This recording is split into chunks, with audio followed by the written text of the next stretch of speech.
All right, folks, hello and welcome back to online English class. Today we're going to be completing our analysis of Act 4, looking specifically at the character development of Edmund and Goneril and Regan. All right, yesterday we talked about the characterization of Gloucester and Lear as they reconcile themselves with their faithful or loving children.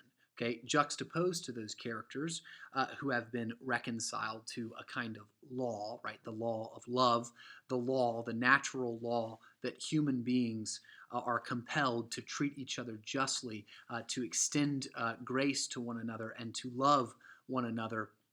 And if one does that, then they will experience a kind of like blessed relationships, reconciled relationships. Okay, and that reconciliation, although apart from the ultimate power of Christ's love and Christ's grace, is a kind of small refraction, a generally revealed refraction of the resurrecting or saving power of love and grace that is imaged in God's image bearers' relationships and the way that they relate to one another. Okay? So before we get into looking at Edmund, Goneril, and Regan's character development, which obviously contrast or sharply juxtaposes what happens in Act 4 to the other side of the cast, let's look at quickly again at the top of the week announcements. All right, so very quickly, just make sure you're keeping up with your discussion grade procedures. Make sure that you are working on OTNs 4 and 5 this week, which you need to email me confirmation of by Friday at 3 p.m. You need to, if you're in the AP class, complete your progress checks by today at 3 p.m. You need to begin preparing for your Unit 6 test once you take that, which is due May 5th. Your only real remaining tasks are reviewing for your exam on May 13th if you're in the AP class, finishing your assignment on the road if you're in the AP class or you're in the honors class and you want the extra credit, and finally, for everyone, finishing your quarter 4 essay. So things are wrapping up pretty quickly here, but before we can be ready to write a really good test on this piece of literature, we need to finish our discussion of Shakespeare's thematic development, right? So up to this point in Act 4, we've watched Gloucester and Lear reconcile themselves with their loving children, okay? Today we're going to watch the other set of characters begin to descend into further and further relational chaos, all right? So according to the logic of the sort of law that governs Kent and Cordelia and Edgar's world, all right, or for that matter, Thomas Jefferson's world, all right, according to the natural law that human beings are endowed with certain kinds of rights, that they ought to be treated justly, and in that sense be treated lovingly, and even graciously, right, in one's intimate acquaintances. All right, that natural law binds together individuals in mutually affirming relationships, all right, that bless the people who are in them. And so, too, that same logic would apply to the lawless characters or those characters who follow their own kind of natural law, that law to do as they will, okay? So the logic, once again, of the sort of just punishment of those who do as they will is juxtaposed with the logic of the blessings that come on those who behave lovingly and self-sacrificially, okay? So the relationships of Goneril and Regan begin to be ripped asunder or dissolve into chaos as they further and further pursue and enact this worldview that they have no moral responsibilities to anyone. Okay, so the first character I want to look at is Goneril. Okay, Goneril, after she is given power, after she is empowered by her father, and no longer has anyone to kneel to, no one to stop her from pursuing whatever kind of wickedness that she wants to pursue. Okay, no more Lear to deal with. No man to kneel to. Goneril, very much like Paul writes in Romans 1, is given over to her wicked ways.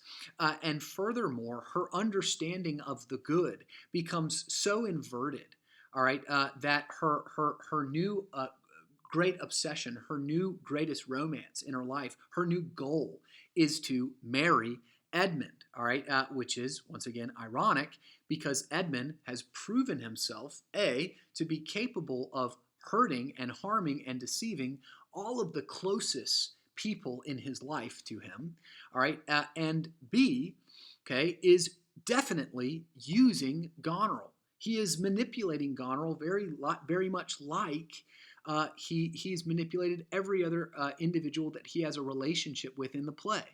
Okay, so this is a commentary on, or a kind of embodiment of, the ways in which when Goneril is given over to her wicked ways, all right, when she begins to increasingly pursue whatever she wants to do, apart from any kind of compulsion to do that which is quote unquote right.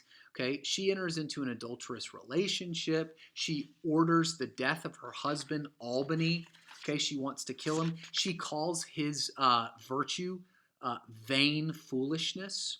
All right, and also, right, all of this is sort of contextualized by her absolute obsession with and lust for, right? She like thinks that Edmund is like the sexiest thing on earth. She says, "Wow, this is the kind of man to that a woman's services are due. My fool, Albany, only usurps my body. This dominion is only sort of given to this fool because he's a usurper, right? Edmund is the rightful king of this kingdom, right? So again, right, she is like enamored with Edmund, and again, it's a commentary on the ways in which when Goneril is given over to her wickedness, the thing that is going to curse her seems like irresistible. Okay, it seems sexy, it seems masculine, it seems it's attracted to her. It's attractive to her on this like basic instinctual carnal level. Okay, indicating the extent to which Goneril has embraced this materialist worldview in which she follows the law of nature as she sees it, to do as she will. Okay, so, right, she mocks Albany's vanity. She plans his death, sending a message to Edmund, begging him to kill Albany and set her free from Albany's control, from her marriage to Albany. Okay, this is also doubled in the characterization of Regan.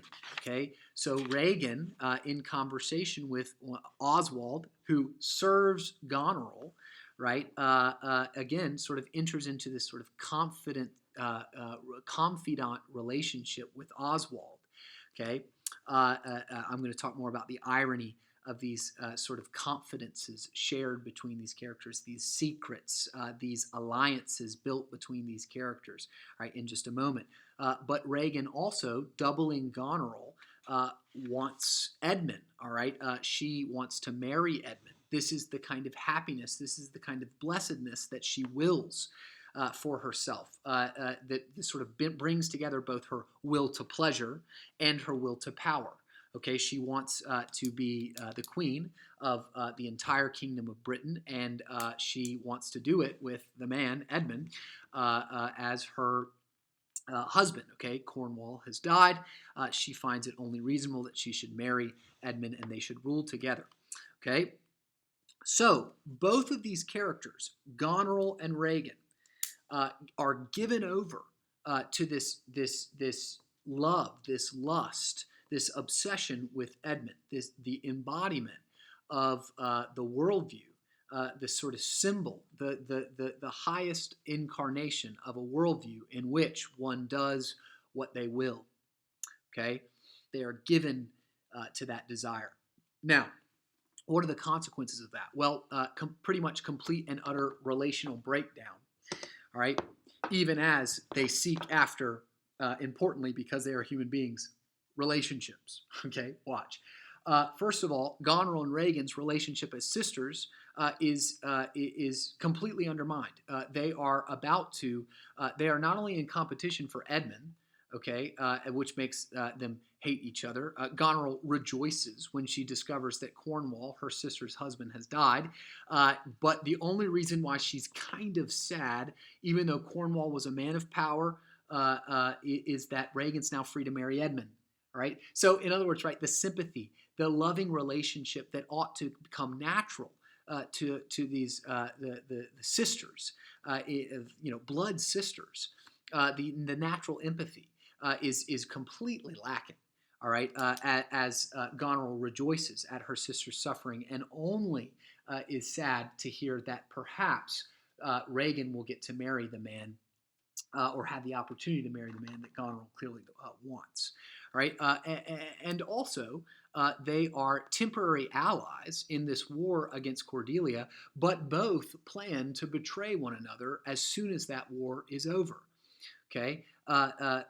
In other words, they take this sort of temporary oath that they will fight for one another's mutual well-being, right? But that oath is completely undercut by both of their complete and utter lack of compulsion to follow their oaths. In other words, meaningful relationships between Goneril and Reagan are impossible because in Goneril and Reagan's world, right, as they are given over to their wickedness, they cannot enter into trustworthy relationships with the individuals around them because they are not trustworthy individuals. Right? There is no covenant making, okay? Which further ironizes the goal of the two women. What do they want to do? They want to marry Edmund, who is the consummate liar. They want to enter into a covenant relationship with Edmund, and they covet his attention. Meanwhile, Edmund, right, simultaneously, just like Goneril and Reagan, who enter into these sort of confidant, alliance-based relationships that require trust, that require oath. Okay, and Edmund enters into these as well in full knowledge that he's going to betray everyone around him. Okay, so Goneril and Reagan's worldview begins to sort of implode on itself, right? It begins to judge them, right? Even as it begins to enslave them, even as they think that they are free. It begins to judge them even as they think that they are free of judgment, right? How so? Well, their instinctual longings as human beings, all right, their will to pleasure, their will to the blessed life, necessitates engagement in relationship with other human beings. All right, it is significant. It is significant that Goneril and Reagan both want to enter into marriage with Edmund. Okay, they want some kind of stable, promised, oath-based relationship. That's what they view as something good for them. But that kind of relationship is completely impossible in a world where everyone simply does as they wills. All right, where everyone simply exploits everyone around them all the time. Okay, where everyone constantly is at odds or in competition with everyone else. It undermines relationships. It destroys them. It makes grace and authentic love impossible. Okay, so even the goals that Goneril and Reagan seem to exercise their power in order to obtain, right? The ways in which they exercise that power undercuts their access to that goal, right? The way that they live even as they pursue blessing, curses them, right? They are blind to this reality, even as they are blind to Edmund's manipulation. Right? Now, the only lingering question, as Goneril and Reagan seem to, once again, get the world that they have chosen for themselves, get the relationships that they have chosen for themselves, get the marriages that they have chosen for themselves, get the sisters that they have chosen for themselves, even as they seem to get what they deserve, there is yet one more character, okay, the consummate materialist in the play who continues to thrive, okay, who okay, on the one hand, might seem like a symbol, all right, of the self imploding nature of a life pursuing materialism. But on the other hand, Edmund is who I'm speaking of, by the way. If Edmund is right, Goneril and Reagan are simply too dumb to thrive, too dumb to flourish, too trusting to flourish. And so when Edmund marries whoever wins the war and poisons that woman so that he can rule without an annoying, nagging wife at his side, Edmund will sit on top of the throne, living the blessed life that he willed for himself, free from the judgment or the logic of a world governed by moral compulsion. So even as we see Goneril and Reagan's life begin to uh, uh, uh, grow the seeds that they have sown for themselves, begin to reap the harvest of chaos, relational chaos that they have sowed for themselves. We don't see that in Edmund's life. Edmund, on the other hand, is newly named Earl of Gloucester. Edmund, on the other hand, is a highly valued uh, physical commodity by two very powerful women, Reagan and Goneril. Edmund has his choice of sexual partners. Edmund seems to have nothing but blessing waiting for him in the wings. Where is the logic of Edmund's seeming blessing? That question resonates into Act 5. All right, and we will continue our work on this play in Act 5. Okay, so we got a short lecture today. All right, simple kind of concept, right, as Shakespeare continues to raise these questions. I hope that was clear enough for you. I know I kind of meandered through a lot of different impressions here, but all of these impressions, right, are made in the scenes in Act 4 where, Goneril and Reagan show up. Okay, and Goneril and Reagan begin to sort of descend into further and further chaos as they pursue their sort of lawless life, their wicked life. They are given over to their wickedness. All right, but again, standing against the logic of their downfall seems to be Edmund's continued flourishing. All right, so we'll take that into Act 5 and we'll continue to think those thoughts as we move forward. Have a great day.